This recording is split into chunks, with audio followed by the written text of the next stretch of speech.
E-Classroom, sponsored by রাষ্ট্রীয় মাধ্যমিক শিক্ষা অভিযান, ত্রিপুরা রাজ্য মিশন। মাধ্যমিক স্তরের শিক্ষার গুণগত মানকে সুনিশ্চিত করার লক্ষ্যে রাষ্ট্রীয় মাধ্যমিক শিক্ষা অভিযান, ত্রিপুরা রাজ্য মিশন কর্মরত মাধ্যমিক স্তরের শিক্ষক ও বিদ্যালয় প্রধানদের প্রশিক্ষণ, বিজ্ঞান শিক্ষণ সামগ্রী প্রদান, ছাত্রীদের আত্মরক্ষামূলক প্রশিক্ষণ, মেধায় পিছিয়ে পড়া ছাত্রছাত্রীদের বিশেষ শিক্ষাদান, প্রতিবন্ধীদের জন্য অনুদান, রাজ্যে কলা উৎসব আয়োজন সহ অন্যান্য কর্মসূচি রূপায়ণ করছে। জানেন কি, বিদ্যালয় ছুট সারা দেশের একটি জ্বলন্ত সমস্যা। এই সমস্যা সমাধানে রাষ্ট্রীয় মাধ্যমিক শিক্ষা অভিযানের উদ্যোগে আগামী 1 জানুয়ারি থেকে সপ্তাহব্যাপী বিদ্যালয় ফিরে চলো কর্মসূচি গ্রহণ করা হয়েছে। 14 থেকে 16 বছর বয়সী সমস্ত ছেলে মেয়েদের মাধ্যমিক শিক্ষা সম্পূর্ণ করার জন্য আপনারা সবাই এগিয়ে আসুন। মাঝপথে যারা লেখাপড়া ছেড়ে দিয়েছো বন্ধুরা, তোমরা বিদ্যালয়ে আবার ফিরে এসো। রাষ্ট্রীয় মাধ্যমিক শিক্ষা অভিযান।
হ্যালো স্টুডেন্টস, তোমরা সবাই ভালো আছো?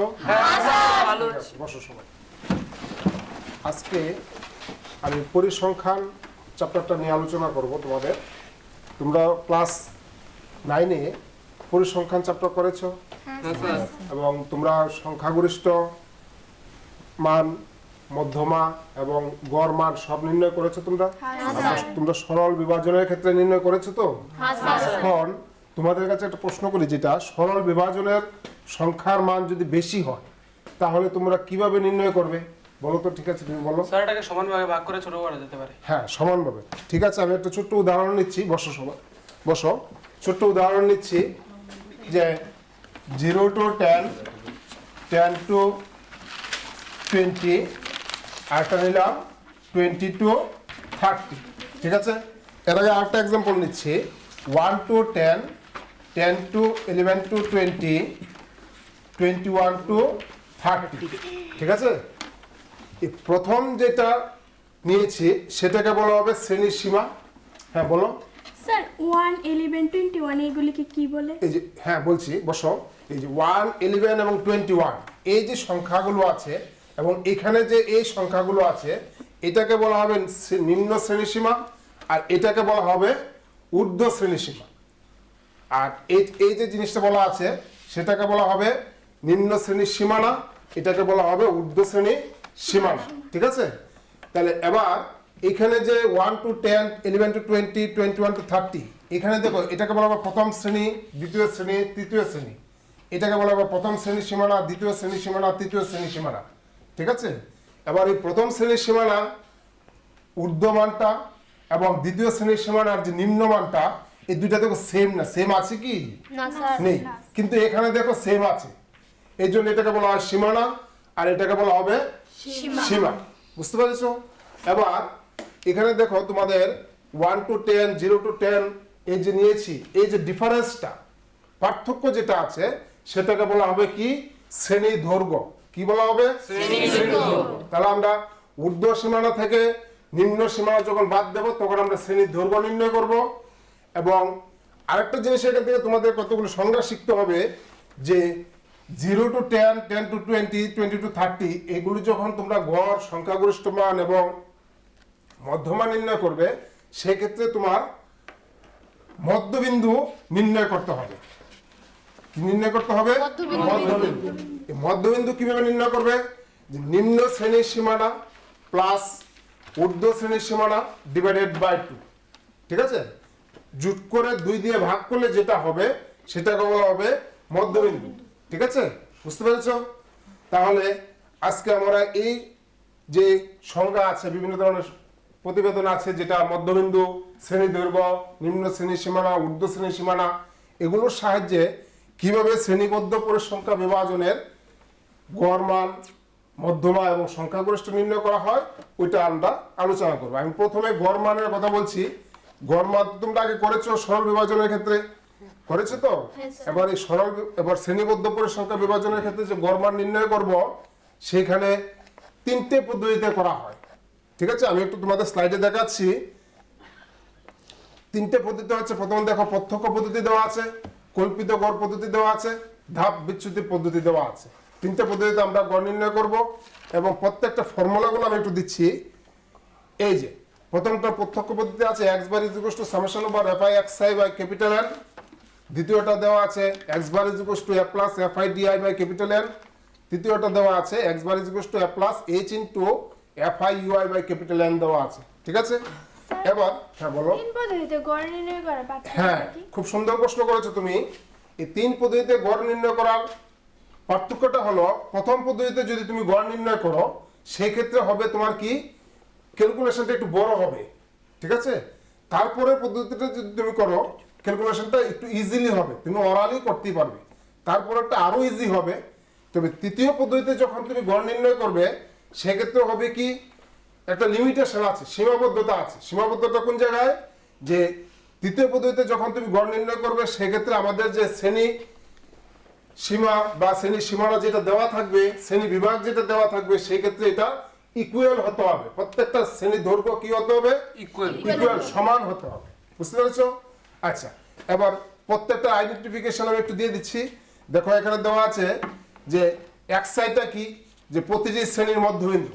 ঠিক আছে, তারপর দেওয়া আছে fi কি, প্রতি শ্রেণীর প্রতিসংখ্যা। তারপর দেওয়া আছে n কি, মোট পরিসংখ্যা। তারপর দেওয়া আছে a ইকুয়াল টু হচ্ছে কল্পিত গড়, h ইকুয়াল টু হচ্ছে শ্রেণীর দৈর্ঘ্য।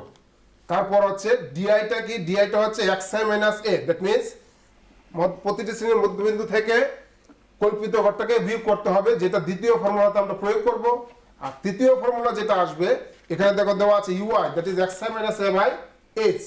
দ্যাট মিন্স কি, যে প্রতিটি শ্রেণীর মধ্যবিন্দু থেকে কল্পিত গড় বিয়োগ করে তারপর তার শ্রেণীর সমান শ্রেণীর দৈর্ঘ্য যেটা থাকবে, ওটা দিয়ে কি করতে হবে, ভাগ করতে হবে। বুঝতে পেরেছো সবাই, যে 3টে পদ্ধতিতে কিভাবে গড় নির্ণয় করা যায়। এবার আমি একটা নিচে পরিসংখ্যা বিভাজন প্রবলেম নিচ্ছি, পরিসংখ্যা বিভাজনের যৌগিক গড় নির্ণয়। দেখো এখানে প্রবলেমটা আমি দিলাম, এই প্রবলেমটা আমি একটু তোমাদের করে দিচ্ছি। তবে আমি 3টে পদ্ধতি না করে জাস্ট একটা পদ্ধতি দেখাচ্ছি, যেটা হলো প্রত্যক্ষ কল্পিত গড় পদ্ধতি। ঠিক আছে, এবার দেখো এখানে দেওয়া আছে শ্রেণী বিভাগ, আমি একটু করে দিচ্ছি, তোমরা একটু লিখে নাও। শ্রেণী বিভাগ, তারপর কি দেওয়া আছে, পরিসংখ্যা। কি দেওয়া আছে, পরিসংখ্যা দেওয়া আছে। কি শ্রেণী বিভাগ কি দেওয়া আছে, 0 to 10, 10 to 20, 20 to 30, 30 to 40, তারপর আছে কি 40 to 50, এটা তো দেওয়া আছে। পরিসংখ্যা কি দেওয়া আছে, 5, 10, 17, 13 and 15। ঠিক আছে, তারপর আমরা প্রথম যদি এটা বার করতে হয়, যে কল্পিত গড় পদ্ধতিতে যখন বার করব, তখন আমাদের কি লাগবে, মধ্যবিন্দু। কি লাগবে, মধ্যবিন্দু, xi যেটাকে বলা হয়। তো মধ্যবিন্দু তোমরা বলেছি কিভাবে বার করতে হয় মধ্যবিন্দু, এই দুটো যোগ করে কি দিয়ে বার, 2 দিয়ে বার। তাহলে কত হবে, 5, তারপর হবে 15, তারপর হবে 25, তারপর হবে 30 প্লাস 40 70, দ্যাট ইজ 35 হবে। তারপর হবে কত, 45। এবার আমরা কি করব, এখান থেকে একটা কল্পিত গড় আমি কি নেব, এ আমি চুজ করলাম কল্পিত গড়। হ্যাঁ বলো। এর মান 25 ছাড়া অন্য কিছু হতে পারে কি? হ্যাঁ, খুব সুন্দর প্রশ্ন বলেছো। বসো, এখানে 5 থেকে 45 আছে, দ্যাট ইজ 5 থেকে 45 এর মধ্যে তুমি যে কোনো একটা নিতে পারো। তবে আমরা নেব কোনটা, সাধারণত মিডল মোস্ট নিলে আমাদের ক্যালকুলেশনটা ইজি হয়। ঠিক আছে, এবার ডিআই বার করব, xi minus a। D I equals to X I minus A মানে কি প্রতিটি রাশির মধ্যবিন্দু থেকে কল্পিত গড়টা বিয়োগ। তাহলে দেখো 5 মাইনাস 25 কত হবে? মাইনাস 20। 15 মাইনাস 25 কত হবে? মাইনাস 10। তারপর হবে 25 মাইনাস 25 0, তারপর হবে 10, তারপর হবে 20। তারপর আমরা ফাইন্ড করব কি ডিআই এফআই মানে ডিআই ইনটু এফআই ফাইন্ড করব। মানে ডিআই কোনটা দেওয়া আছে? এটা হচ্ছে ডিআই, এফআই কোনটা? এটা হচ্ছে এফআই, যেটাকে আমরা এফআই দিয়ে আইডেন্টিফিকেশন করতে পারি। এবার তাহলে 5 ইনটু মাইনাস 20 কত হবে? মাইনাস 100। এবার 10 ইনটু মাইনাস 10 কত হবে? মাইনাস 100। তারপর দেখো 17 ইনটু 0 কত হবে? 0। তারপর হবে 13 ইনটু 10 130। তারপর হবে 15 ইনটু 20 300। ঠিক আছে। আবার তাহলে প্রথমে কি বার করতে হবে? মোট পরে সংখ্যা লাগবে, আর কি লাগবে? এই ডিআইএফ এর কি বার করতে হবে? যোগফল। তো এটা কি কেউ তোমরা করেছো কি যে মোট পরে সংখ্যা কত? হ্যাঁ বলো স্যার 60। মোট পরে সংখ্যা হয়েছে 60, আর ডিআইএফ এটা কত হয়েছে? স্যার 230। 230। বাহ, ভেরি গুড, বসো। তারপর আমরা এই মানগুলোর সাহায্যে আমরা কল্পিত গড় পদ্ধতিতে কিভাবে গড় নির্ণয় করা হয়। এই গড়ের ফর্মুলাটা আমি লিখে দিই। কল্পিত গড় পদ্ধতিতে হচ্ছে a plus summation over FI DI by capital N. এটাই তো ছিল। এবার সবগুলো আমরা মান বসিয়ে দিই। এ মানে হচ্ছে 25 প্লাস এফআই ডি এর মান আমি কত পেয়েছি? 230। আর এন মানে কি মোট পরিসংখ্যা কত পেয়েছি? 60। এবার দেখো 0 0 কাটা যায়, তারপর যে রেজাল্ট আসছে তোমরা করেছো কি যে 25 প্লাস, হ্যাঁ বলো তো তুমি? 28.83। হ্যাঁ রানা, এখানে যে গড় মান 28.83 বলেছিল, তো এটা 83 হবে না, 28.83 হবে। ঠিক আছে। পুষ্টিকর খাদ্য এবং শিক্ষা আমাদের নিতান্ত প্রয়োজনীয় জিনিস। আপনি কি জানেন বর্তমানে ত্রিপুরায় বিদ্যালয় শিক্ষা দপ্তরের অধীনে মধ্যাহ্ন আহার প্রকল্পের উদ্যোগে সবকটি বিদ্যালয়ে সবজি বাগান গড়ে তোলা হচ্ছে। ছাত্রছাত্রীদের পুষ্টিকর খাদ্য প্রদান করার লক্ষ্যে সেই বাগানে উৎপাদিত সার এবং কীটনাশকবিহীন সবজি প্রথম থেকে অষ্টম শ্রেণীর শিক্ষার্থীদের মিড ডে মিলে ব্যবহার করা হয়। চলুন শিক্ষার্থীদের স্বাস্থ্যকর এবং নির্ভেজাল খাদ্য প্রদান ও সুস্থ সমাজ গড়ার লক্ষ্যে আমরা সবাই এগিয়ে আসি এবং প্রত্যেকটি বিদ্যালয়ে সবজি বাগান গড়ে তুলতে বিদ্যালয় কর্তৃপক্ষকে সাহায্য করি।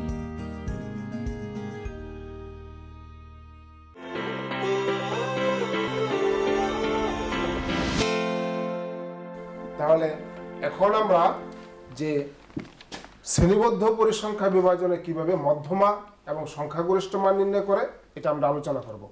এবার আমি স্লাইডে দেখাচ্ছি, দেখো এই যে শ্রেণীবদ্ধ তথ্যের মধ্যমা নির্ণয়। প্রথমটা আসছে কি যে মধ্যমা শ্রেণী। ওটা করতে গেলে একটা মধ্যমা শ্রেণী লাগবে, যেটা হলো চলরাশি ক্রমযৌগিক পরিসংখ্যার n/2 যে শ্রেণীর অন্তর্গত থাকে তাকে বলা হয় মধ্যমা শ্রেণী। তোমরা ক্রমযৌগিক পরিসংখ্যা পড়েছো তো? এবার এই ক্রমযৌগিক পরিসংখ্যা কয়টা ভাগে করা যায়? দুটো ভাগে করা যায়, একটা হলো অপেক্ষা কম আর একটা হলো অপেক্ষা বেশি। তারপর দেখো মধ্যমা নির্ণয় করতে হলে ফর্মুলাটা হলো L1 plus n/2 minus f/fm into h। এই সবগুলো পরিচয় দেওয়া আছে দেখো এখানে, যেখানে L1 হচ্ছে মধ্যমা শ্রেণীর নিম্ন শ্রেণীর সীমানা, মধ্যমা শ্রেণীর পরিসংখ্যা, তারপরে হচ্ছে মধ্যমা শ্রেণীর দৈর্ঘ্য, তারপর হচ্ছে মোট পরিসংখ্যা। ঠিক আছে। এই হচ্ছে মধ্যমা নির্ণয়ের ফর্মুলাটা তোমরা লিখে নাও। এবং মধ্যমা শ্রেণী কি? এটা হলো যে চলরাশি ক্রমযৌগিক পরিসংখ্যা n/2 যে শ্রেণীর অন্তর্গত তাকে মধ্যমা শ্রেণী বলে। ঠিক আছে। তারপরে যে শ্রেণীবদ্ধ রাশি তত্ত্বের কিভাবে সংখ্যাগরিষ্ঠ মান নির্ণয় করা হয় ওইটা দেখাচ্ছি। এখানে f = মধ্যমা শ্রেণী ঠিক পূর্ববর্তী শ্রেণী ক্রমযৌগিক পরিসংখ্যা অপেক্ষা কম। তারপর মধ্যমা শ্রেণীবদ্ধ রাশি তত্ত্বের সংখ্যাগরিষ্ঠ মান কিভাবে নির্ণয় করা হয়, এই ক্ষেত্রে প্রথমে যেটা লাগবে সেটা হলো সংখ্যাগরিষ্ঠ শ্রেণী। সংখ্যাগরিষ্ঠ শ্রেণী হলো যে শ্রেণীর পরিসংখ্যা সবচেয়ে বেশি, মানে যে শ্রেণীটা বেশিবার আবর্তিত হয় তাকে বলা হবে সংখ্যাগরিষ্ঠ শ্রেণী। ঠিক আছে। তারপরে আসবে সংখ্যাগরিষ্ঠ মান কিভাবে নির্ণয় করা হয়। এটা ফর্মুলাটা হলো এটা যে L1 plus f minus f1 by 2f minus f1 minus f2 into h, যেখানে L1 ইকুয়ালস টু সংখ্যাগরিষ্ঠ শ্রেণীর নিম্ন সীমানা, F1 ইকুয়ালস টু সংখ্যাগরিষ্ঠ শ্রেণীর ঠিক পূর্ববর্তী শ্রেণীর পরিসংখ্যা, এবং F2 হলো সংখ্যাগরিষ্ঠ শ্রেণীর ঠিক পরবর্তী শ্রেণীর পরিসংখ্যা, F হলো সংখ্যাগরিষ্ঠ শ্রেণীর পরিসংখ্যা, H হলো সংখ্যাগরিষ্ঠ শ্রেণীর দৈর্ঘ্য, N হলো মোট পরিসংখ্যা। ঠিক আছে? এবার তাহলে আমরা এই দুটো ফর্মুলা দিয়ে কিভাবে একটা সমস্যা সমাধান করা যায় এটা আমরা দেখছি, যে পরিসংখ্যা বিভাজনের সংখ্যাগরিষ্ঠ মান এবং মধ্যমা নির্ণয় করো। এই ক্ষেত্রে আমরা এই একটা সমস্যা দিলাম, এই সমস্যাটা কিভাবে সংখ্যাগরিষ্ঠ মান এবং মধ্যমা নির্ণয় করা হয়। ঠিক আছে? এই ক্ষেত্রে দেখো আমি সমস্যাটা করিয়ে দিচ্ছি। প্রথমে দেওয়া আছে শ্রেণী বিভাগ কত আছে, 11 to 20, 21 to 30, তারপর আছে 31 to 40, তারপর 41 to 50, তারপর হবে 51 to 60। ঠিক আছে? এই ক্ষেত্রে এখানে কি বলেছি, যে শ্রেণীর বিভাগের ক্ষেত্রে দেখো এটা কি ফর্মে দেওয়া আছে, শ্রেণীর সীমা ফর্মে দেওয়া আছে। ঠিক আছে? এবার শ্রেণী সীমা ফর্মে দেওয়া থাকলে কিন্তু সংখ্যাগরিষ্ঠ মান এবং মধ্যমা নির্ণয় করতে গেলে শ্রেণীর সীমানা অবশ্যই তোমাকে কি করতে হবে, নির্ণয় করতে হবে। তো শ্রেণীর সীমানা কিভাবে নির্ণয় করা হয় এটা বলেছিলাম, যে তারপর লিখবে শ্রেণী সীমানা। ঠিক আছে?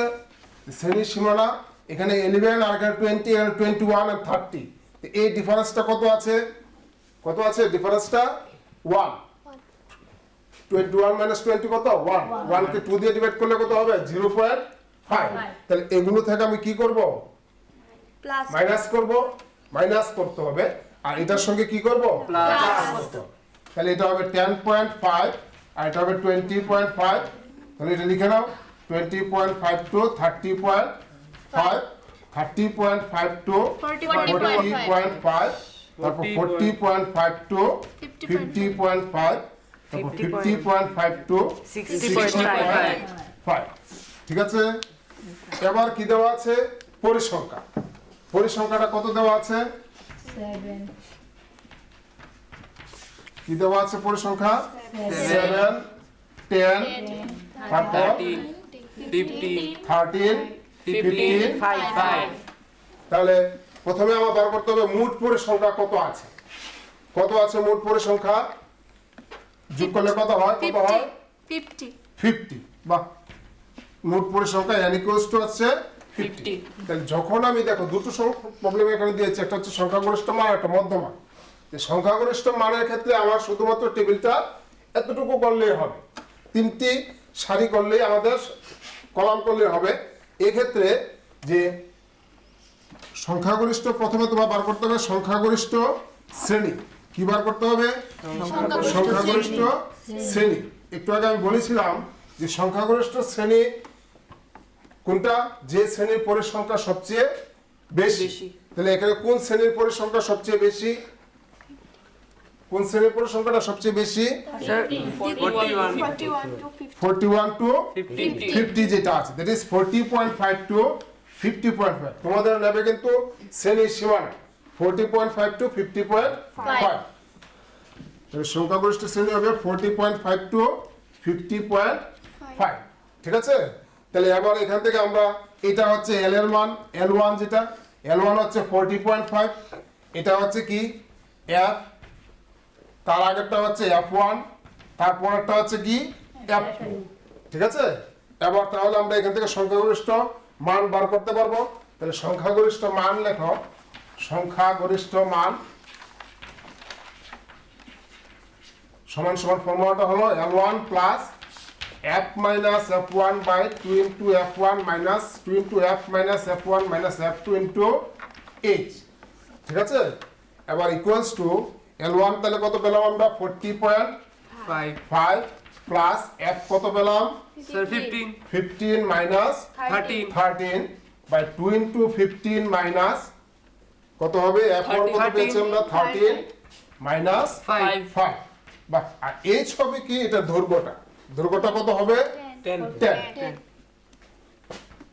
তাহলে ইকুয়াল টু, এবার এটা ক্যালকুলেশন করতে হবে। ক্যালকুলেশন করেছো কি কি তোমরা, কি করেছো, হ্যাঁ বলো তো দেখি তুমি কি কত কত হয়েছে, 2/12 এখানে 2/12 ইন্টু 10, বাহ 2/12 ইন্টু 10 তাহলে রেজাল্ট কত আসলো তাহলে 42.7 42.17 42.17 বাহ 42.17 এই হলো তোমার সংখ্যাগরিষ্ঠ মান। বসো, ঠিক আছে। তারপর এটা থেকে কি মান নির্ণয় করতে হবে? মধ্যমা।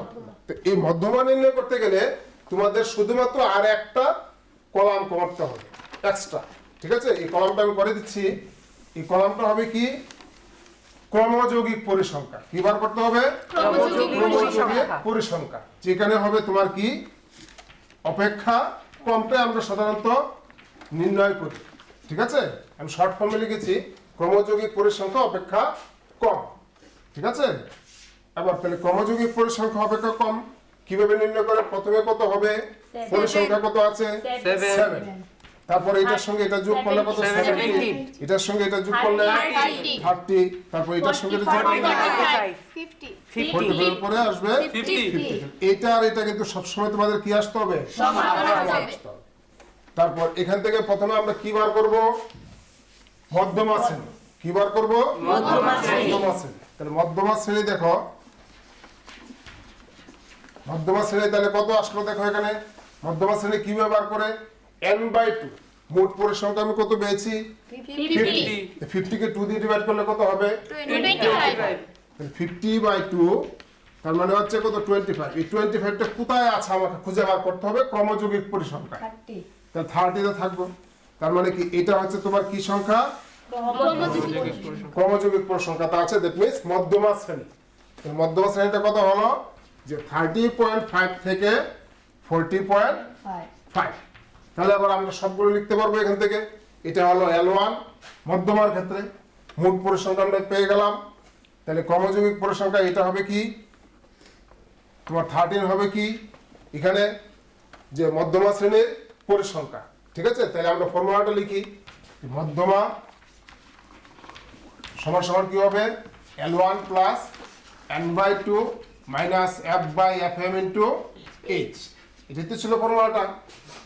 ইকুয়ালস টু L1 তাহলে কত পেলে তোমরা এখানে? 30.5 প্লাস n/2 আমরা পেয়েছি 25। f কত হচ্ছে? তার আগেরটা 70 পূর্ববর্তী কত হবে? 70। আর এখানে কত পেয়েছি আমরা? 30 ইনটু কত আছে? 10। দুর্ঘটনা কত হলো? 10। তাহলে আবার ইকুয়ালস টু কত হবে দেখো? 5 প্লাস 6 কত আসে তাহলে? কত আসে? হ্যাঁ বলো। 36.65 36.65। বাহ, ভেরি গুড। তাহলে এই হলো তোমাদের বসো মধ্যমা মান। বুঝতে পারছো? তাহলে এইভাবে আমরা একটা পরিসংখ্যা বিভাজনের মধ্যমা সংখ্যাগরিষ্ঠ মান আমরা নির্ণয় করতে পারি, ঠিক আছে। তাহলে এবার এই যে তিনটে জিনিস তোমাদের পড়ানো হলো, যৌগিক গড়, সংখ্যাগুরু মান, তারপর বা সংখ্যাগরিষ্ঠ মান একীকতা বা মধ্যমা, এই তিনটা মান আমরা এই তিনটা ফর্মুলা দিয়েছি গড়ের জন্য এবং দুটো ফর্মুলা দিয়েছি সংখ্যাগরিষ্ঠ মান এবং মধ্যমার জন্য। এটা কিসের জন্য হবে? তোমাদের শ্রেণীবদ্ধ পরিসংখ্যা বিভাজনের মান নির্ণয় করা যায়। তো এখান থেকে তোমরা বিভিন্ন ধরনের সমস্যা আরো করতে পারো, ঠিক আছে। তাহলে এবার এখান থেকে মধ্যমা শ্রেণী কাকে বলে শিখতে হবে। আর কি শিখতে হবে তোমাদের? সংখ্যাগরিষ্ঠ শ্রেণী শিখতে হবে। মধ্যমা শ্রেণী কিভাবে নির্ণয় করতে হয় এটা শিখতে হবে। তাহলে এই ধরনের সমস্যা তোমাদের অবশ্যই কিন্তু তোমাদের করতে হবে, ঠিক আছে। কারণ এগুলো আমাদের রাশিবিজ্ঞানের ক্ষেত্রে খুবই ইম্পর্ট্যান্ট এবং জরুরি যে জিনিসগুলো আছে, খুবই দরকারি জিনিস এবং এই জিনিসগুলোর সাহায্যে আমরা নির্ণয় করতে পারি। তো এই ধরনের তোমাদের একটা এক্সাম্পল আমি দিয়ে দিচ্ছি, এটা তোমাদের হোমওয়ার্কস হিসেবে কাজে লাগবে। এটা তোমরা লিখে নাও যে নিচের পরিসংখ্যা, একটা হোমওয়ার্কস আমি দিচ্ছি। নিচের পরিসংখ্যা বিভাজনের গড়, সংখ্যাগরিষ্ঠ মান ও মধ্যমা নির্ণয় করো। শ্রেণী বিভাগ আর নিচে দিলাম পরিসংখ্যা। তোমরা প্রশ্ন তুলে নাও। তারপর লেখো 5 to 15, তারপর লেখো 15 to 25, তারপর লেখো 25 to 35, তারপরে 35 to 45, বুঝতে পেরেছো? তারপর পরিসংখ্যা লেখো 7, 13, 12, 8। তাহলে এই নিচে পরিসংখ্যা বিভাজনের গড়, সংখ্যাগরিষ্ঠ মান এবং কি নির্ণয় করবে? মধ্যমান। ঠিক আছে, তোমরা পারবে সবাই? তোমরা তাহলে এখান থেকে কি শিখলে? যে সংখ্যাগরিষ্ঠ মান কিভাবে নির্ণয় করতে হয়, মধ্যমা কিভাবে নির্ণয় করতে হয়, গড় কিভাবে নির্ণয় করতে হয়। গড়ের জন্য আমি কয়টা পদ্ধতি দেখিয়েছি? তিনটা পদ্ধতি দেখিয়েছি। তারপর এগুলো নির্ণয় করতে গেলে তোমাদের যে প্রাথমিক যেটা লাগবে সেটা হলো সংখ্যাগরিষ্ঠ শ্রেণী নির্ণয় করতে হবে, কিভাবে এটা জানতে হবে। আর কি জানতে হবে? মধ্যমা শ্রেণী জানতে হবে। ঠিক আছে, কারোর কোনো সমস্যা নেই তো? ঠিক আছে।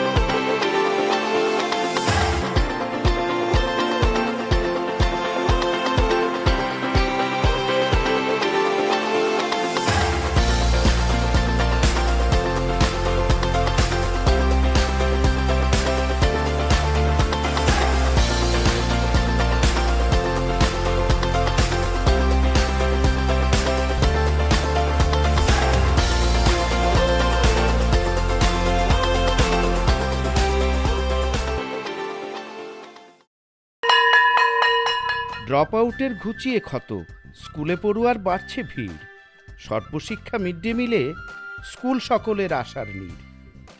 রাজ্যের 6 থেকে 14 বছরের সব শিশুদের বিদ্যালয়ের আঙিনায় এনে তাদের বুনিয়াদী শিক্ষা সুনিশ্চিত করতে সর্বশিক্ষা অভিযান বদ্ধপরিকর। তাদের শিক্ষার সুবিধার জন্য রয়েছে বিনামূল্যে পাঠ্য বই, বিদ্যালয়ের পোশাক, উন্নতমানের পড়াশোনা, স্বাস্থ্যসম্মত শৌচাগার, বিশুদ্ধ পানীয় জল, পুষ্টিকর মধ্যাহ্ন আহার, খেলাধুলার ব্যবস্থা এবং আরও অনেক কিছু। হ্যাঁ, তাই দেরি না করে আজই আপনার এলাকার সব শিশুদের নিকটবর্তী সরকারি বিদ্যালয়ে ভর্তি হতে উৎসাহিত করুন। E-Classroom was sponsored by রাষ্ট্রীয় মাধ্যমিক শিক্ষা অভিযান, ত্রিপুরা রাজ্য মিশন। যে ত্রিভুজের একটি কোণ স্থূলকোণ অর্থাৎ 90 ডিগ্রি থেকে বড় কিন্তু 180 ডিগ্রি থেকে ছোট, তাকে স্থূলকোণী ত্রিভুজ বলা হয়। ঠিক আছে, চিত্রে দেখো ABC একটি স্থূলকোণী ত্রিভুজ, যার বিকোণ 90 ডিগ্রি থেকে বড় কিন্তু 180 ডিগ্রি থেকে ছোট।